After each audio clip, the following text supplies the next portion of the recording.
पक्षापेक्षा ह्यापेक्षा तुम्ही समजा एक मॉडर्न असतो. पण गेल्या 14-15 महिन्यापूर्वी मी भारतीय जनता पार्टी सोडून ह्या पक्षात आलो.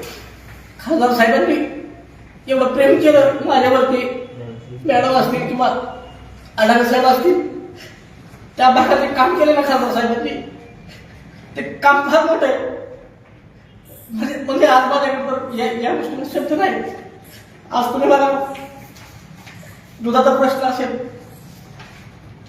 शेतकऱ्याच्या कर्जमाफीचा प्रश्न असेल, शालेय विद्यार्थ्यांचे एसटीचा प्रश्न असेल, अनेक गावात सभागृहांनी हे केलं. आम्ही पराभूत झालो. आमची पराभवाची मंथन बैठक होती आणि त्या मंथन बैठकीत आम्ही ज्या पद्धतीने बोललो त्यातला एकही शब्द खासदार राजे निंबाळकरांच्या विरोधात नव्हता. पण हे सगळं मंत्र रचना कुणी? आज जी खासदार साहेबांची बदनामी आज झाली त्याला जबाबदार कोण? आज आमचं एका क्षणात करिअर उद्ध्वस्त झाल्याला जबाबदार कोण? गेली 15 महिने आम्ही ज्या पद्धतीने खासदार साहेबांबरोबर काम केलं, त्यांनी एक कुटुंबाचा सदस्य म्हणून माझ्यासारख्या कार्यकर्त्यांजवळ घेतलं. आज लाखो रुपयाचा निधी आज तुम्ही बघा, भूम तालुक्यात खासदार साहेबांनी काय काय निधी दिलाय, काय काय कामं केली. अशा पवित्र माणसावर जर आज एवढे गंभीर आरोप करून त्या माणसाची बदनामी केली असेल तर आज काय सांगू शकतो आम्ही? सांगा तुम्ही.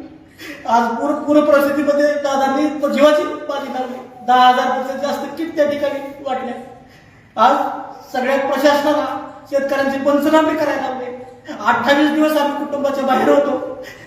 खासदार साहेबांनी ज्या पद्धतीनं आम्हाला न्याय दिला, ती कामं केली. आमच्या प्रत्येक फोनवरती खासदार साहेबांनी कामं केली, विकासाची कामं केली. आज भूम तालुक्यात 3450 शेतकऱ्यांना पहिल्याच टप्प्यात 2,49,00,000 रुपयाचा अनुदान फक्त खासदार राजे निंबाळकर यांच्यामुळे मिळालं. भूम तालुक्यात 28 रुपये 25 रुपये दर होता दुधाचा. लोकसभेत प्रश्न उपस्थित केल्यानंतर तो तिसऱ्या दिवशी 32 रुपयावर गेला. अजून काय करायचं त्या माणसाने? आम्ही आमच्या पद्धतीने आम्ही दिल्लीपर्यंत गेलो.